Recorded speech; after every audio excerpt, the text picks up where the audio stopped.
Antique washing machine.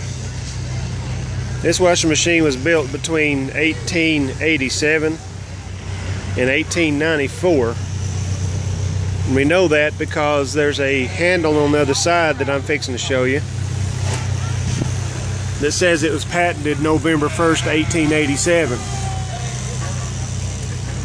This is a look down inside the tub. This is a double tub. It's got a tub that runs inside the tub, and obviously the tub inside is full of paddles and holes.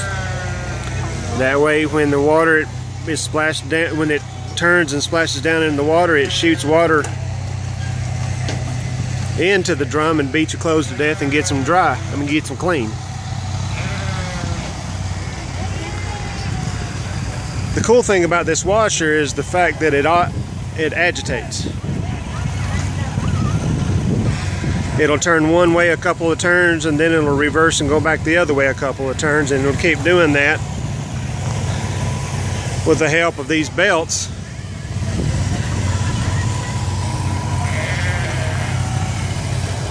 Pulleys and a worm gear.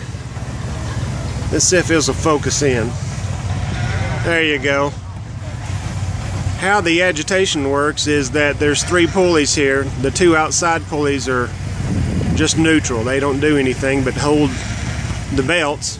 You've got 2 belts, one turned one way and one's twisted and going the other way. That actually reverses the direction of the belt. But the center pulley is actually the drive pulley. It's the one that actually turns the drum of the washer. And there's let me see if it'll focus in here.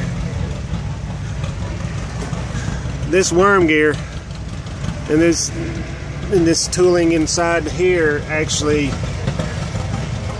works the belt harness back and forth.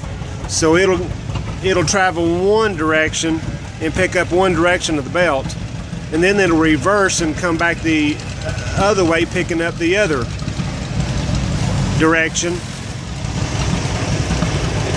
which obviously reverses the direction of the washing tub. Here's a set of ringers, and again, I don't know if it's going to focus in. It's going pretty good. Now once you get through washing, you can run them through the ringers and wring it out. And again, it's all belt driven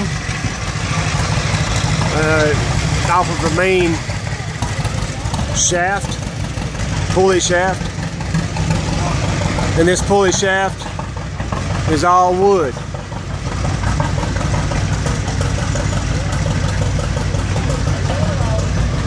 It's made by the A.M. Dolph Company in Cincinnati, Ohio.